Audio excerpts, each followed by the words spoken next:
volta com Cultura Geek, nosso primeiro programa, nesse bate-papo gostoso, tendo a presença do pessoal do leitor cabuloso, o Alisson, e o nosso querido bibliotecário, o Luciano, bibliotecário, que está por aqui nesse bate-papo. Você também pode interagir conosco. O Thiago de Carvalho está dizendo: o programa está muito bom, está ótimo, parabéns aí pela iniciativa. Dona Valéria também está dizendo: puxa vida, se eu soubesse que ia ter esse programa hoje, já teria solução. Você não está ouvindo a gente? Não, está sim, está falando comigo que está ouvindo a gente, com certeza, tá certo? Ela quer saber o seguinte: que obras vocês indicariam para os adolescentes lerem? Mas peraí, antes de tudo, eu me senti preterido agora. Por quê? Você fala Edson Santos sou eu, fala do dois e não fala da minha pessoa. Mas eu quero ver a minha. Me senti Agora, preterido. fica calmo. Não, sem alisar. Fica calmo. Sim, que obras vocês indicariam para os adolescentes lerem? Eu indico Jogos Vorazes. Os Jogos Vorazes ele é uma obra bem interessante, porque ele é muito vendido como uma obra de modinha literária, uma obra que os adolescentes vão ver por causa do romance. E quando você lê tanto os livros quanto você acompanha os filmes, principalmente para esse momento específico que a gente está vivendo no nosso país, de revoltas e tal, de protestos, enfim, é um filme muito interessante porque ele tem uma temática da questão da... Porque ele é baseado no universo distópico, né? Ou seja, naquela questão de um mundo governado por uma ditadura, enfim. Então, para mim, Jogos Vorazes poderia ser...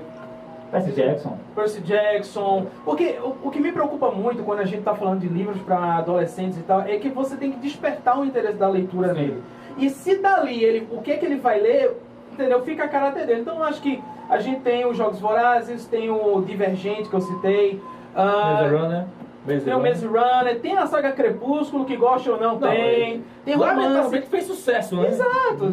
Lamentavelmente foi triste. Foi triste. Fez sucesso, pois é. Pô, chegou lá, ele completou, ele adaptou todos os livros, né? Percy Jackson nem nisso tá ainda, então... O Thiago de Carvalho está dizendo aqui que o programa está ótimo, como eu já falei. Ele disse que o Hobbit ficou mais ou menos. Gostei de Jogos Vorazes. Crepúsculo é horrível. É unânime, minha opinião. Quer dizer, pelo menos aqueles que têm o olhar crítico nesse aspecto, né? A Valéria está falando que Harry Potter também é bem interessante. Ela gosta do Harry Potter, é fã do Radcliffe. É um livro muito bom. Beleza, tá certo. Muito bem. A gente deixou uma pergunta no ar, não foi isso? Muito bem, fique à vontade. Eu acho que tem alguns... A adaptação no Brasil tem diversos problemas. Você já falou rapidinho da questão do dinheiro, mas vamos para outras coisas. Primeiro, o preconceito que o brasileiro tem em relação a filmes nacionais. Eu falo por mim mesmo, né? Segundo ponto, que é o que me faz pensar, a questão do dinheiro. O cinema no Brasil é muito caro. Então você pensa, eu às vezes sempre discuto isso com a minha esposa, eu digo, caramba, eu posso ver, como eu disse, Lavoura Arcaica é um filmaço, mas desculpa, eu não, é preconceito mesmo, por isso que eu tô falando. Eu não pagaria para ver Lavoura Arcaica no cinema, e é preconceito, porque quando você pensa, caramba, eu posso ver um filme que vai ter explosões, efeitos especiais, sabe, que eu vou usar todo o ambiente do cinema a meu favor, e vou ver um filme que o que conta é a história, porque Lavoura Arcaica é essencialmente a história dele. Então acho que esses dois pontos, o cinema no Brasil que é muito caro e o preconceito que nós temos com o nosso próprio cinema, acho que são dois pontos chaves assim, que faz o brasileiro não privilegiar, sabe? O Alisson estava lendo uma lista aqui, cara, tem a lista enorme de adaptações literárias baseadas na nossa literatura, e a gente não faz ideia, entendeu? Você falava aí a respeito da questão dessas adaptações, mas só para a gente citar nesse contexto de que o brasileiro tem preconceito com os seus próprios filmes, mas a retomada do cinema nacional aconteceu justamente com um filme que remete a uma época do século XVIII, que é o Quatrilho.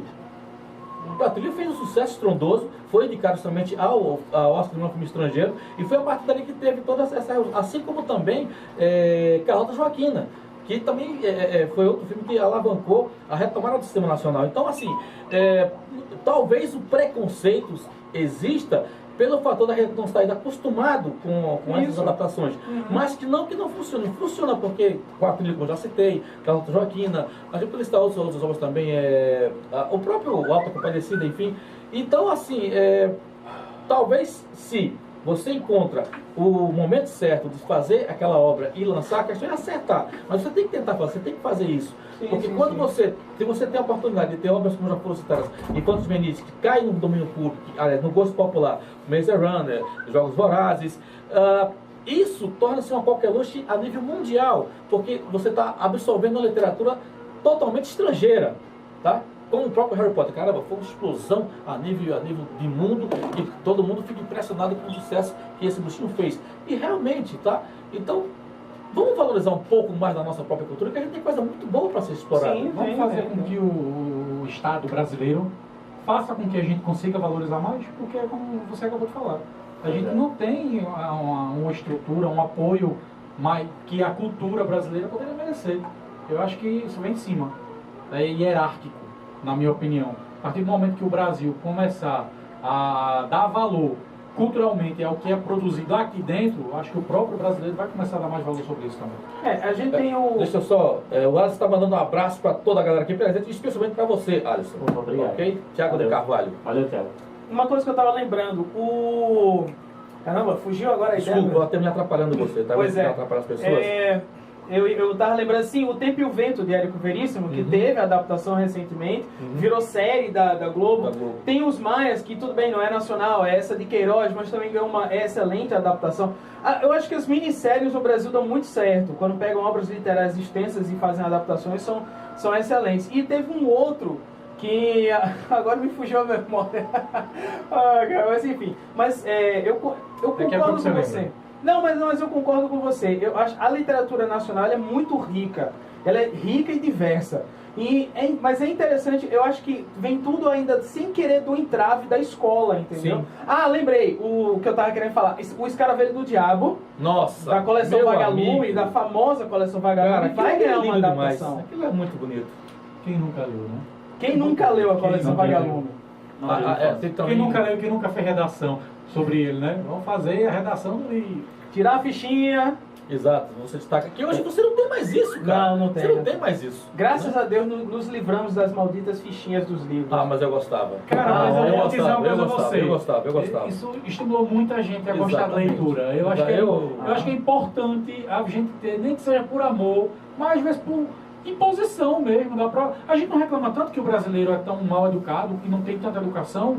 Eu acho que às vezes é por isso. Às vezes o Estado poderia tomar a frente e dizer: vamos voltar à coleção Vagalume? Exatamente. Vamos voltar a alguma coisa para que estimule a leitura? Tem uma série... Está retomando, né? Não vai tomar... Não, tá. Graças a Deus está retomando a leitura. Tem uma série que vai estrear na Globo, enfim, ou só no G1, eu não sei, que quem está na equipe é o Rafael Dracon, que é um dos grandes nomes nacionais, né, da literatura.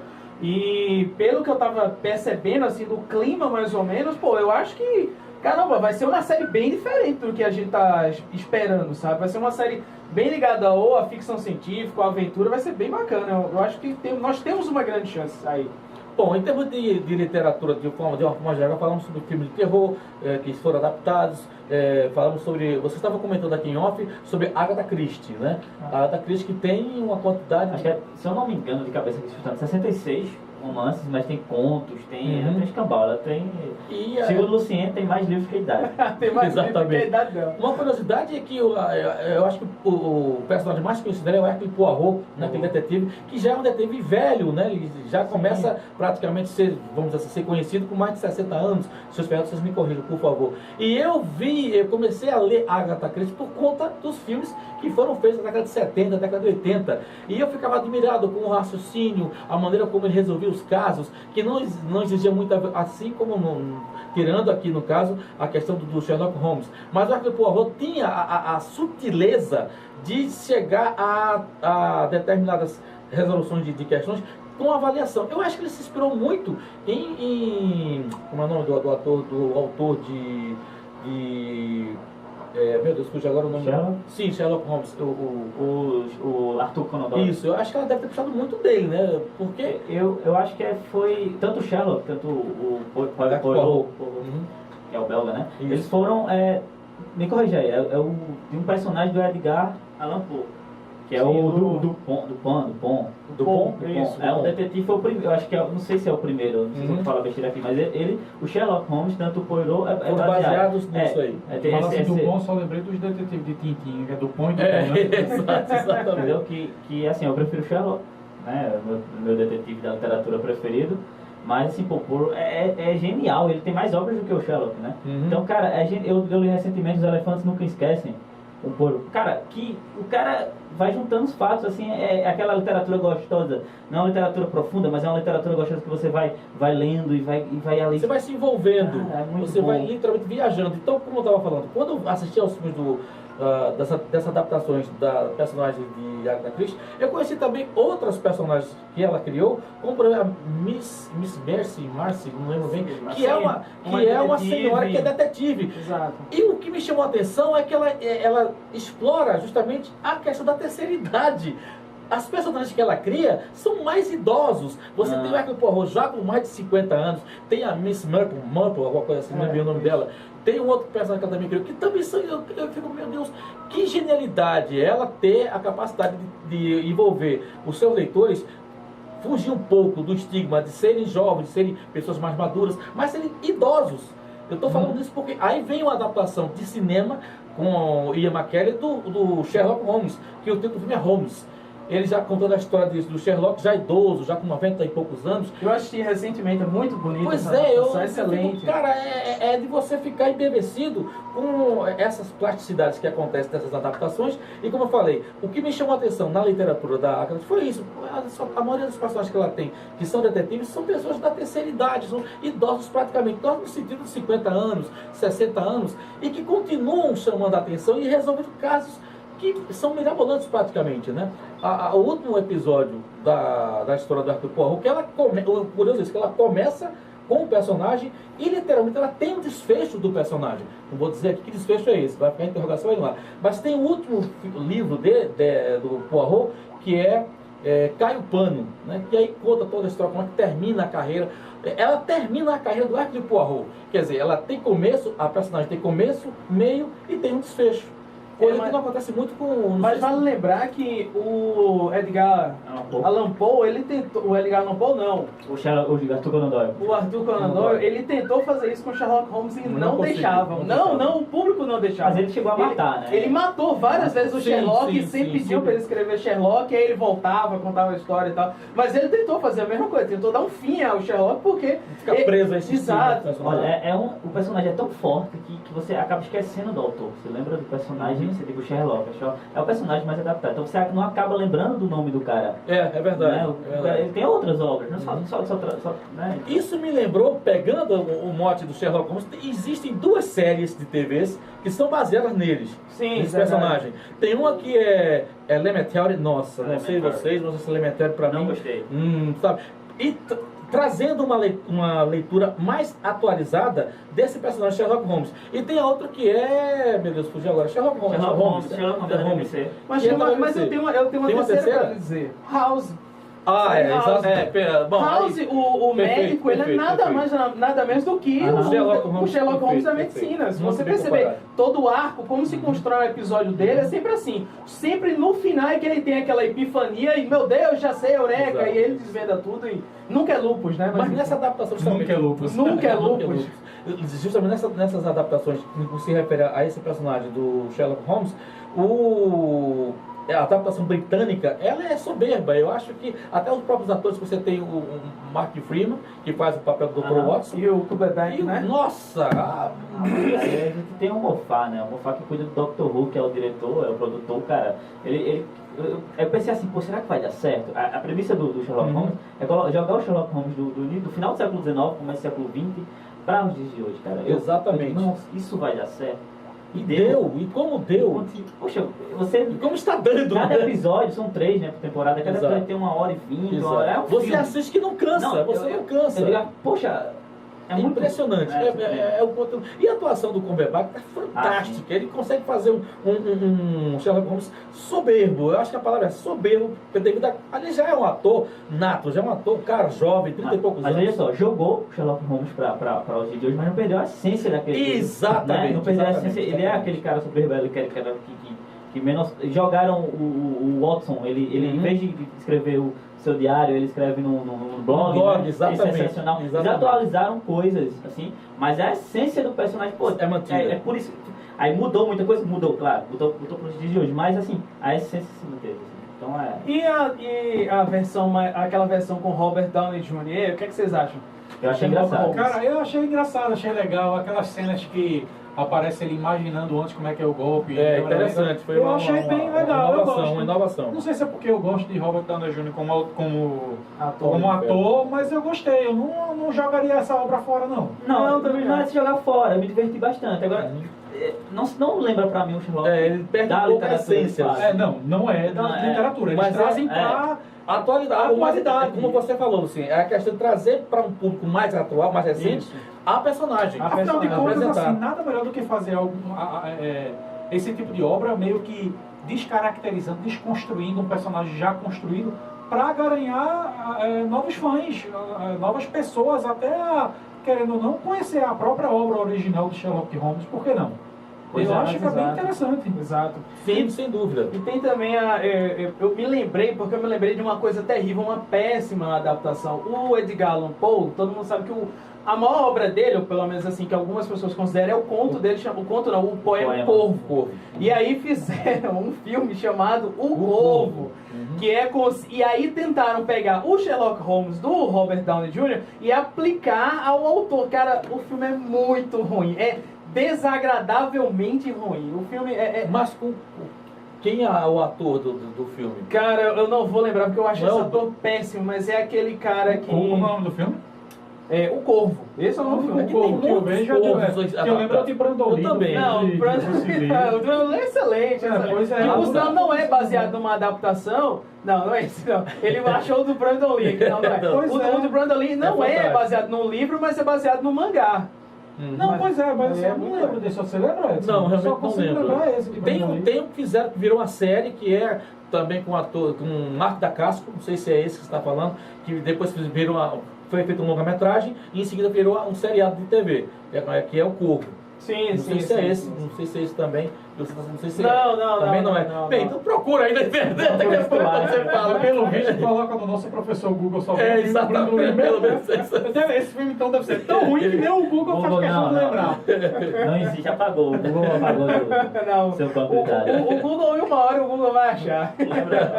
Ao invés de procurar no número 1 aí, bota na última, que de repente tá lá no final. Mas tem uma obra que eu acho importante também a gente falar, porque é o nosso... tá aqui, ó. O John Cusack. Caralho! Eu acho esse cara... Eu acho esse cara horroroso. Cara, eu gosto dele como ator. Desculpa. Não, mas ele é um grande ator. É de 2012, tá vendo? 2012, é recente. Mas tem uma obra que a gente não pode esquecer. Não é base... Desculpa, esse filme ele não segue a risca. Não, porque o poema do Corvo, ele nada mais narra do que o encontro do cara com o corvo, e fica toda aquela que é basicamente a obra do Edgar Allan Poe, ele se baseia na dúvida, né? E se? Será que realmente aquele corvo falou? Será que realmente ele estava... Tudo bem. Mas o filme não é um filme de ação, de que ele tem que encontrar um assassino que está se baseando na própria obra dele, né, entendeu? Para realizar os assassinatos. Lembrei, cara, teve uma série também que quis seguir mais ou menos esse esquema. Também, o assassino se inspira na obra do Poe para fazer essa... Cara, outra série horrível, horrível. Muito Acho que a tradução de O Corvo, inclusive, é de Machado de Assis, né? É uma das, uma das, né? É porque teve Fernando Pessoa, que é português, mas teve, eu acho uma tradução excelente. Tem muitas traduções. Mas... desculpa, tem um internauta aqui, o Leopoldo, cadê? Fugiu o nome do cara aqui, Leopoldo, cadê? Eu vou encontrar você, Leopoldo. O curso atrapalhou aqui. Ele está perguntando o seguinte, Leopoldo Conrado, ele quer saber o seguinte, em relação à literatura adulta, no que se refere mais a filmes... literatura adulta no sentido de filme, literatura erótica, sexual, qual é a diferença que existe nesses conteúdos e quais seriam as mais indicadas para o público adulto? Eu só lembro de Emanuel. Não tem como! Isso é geral.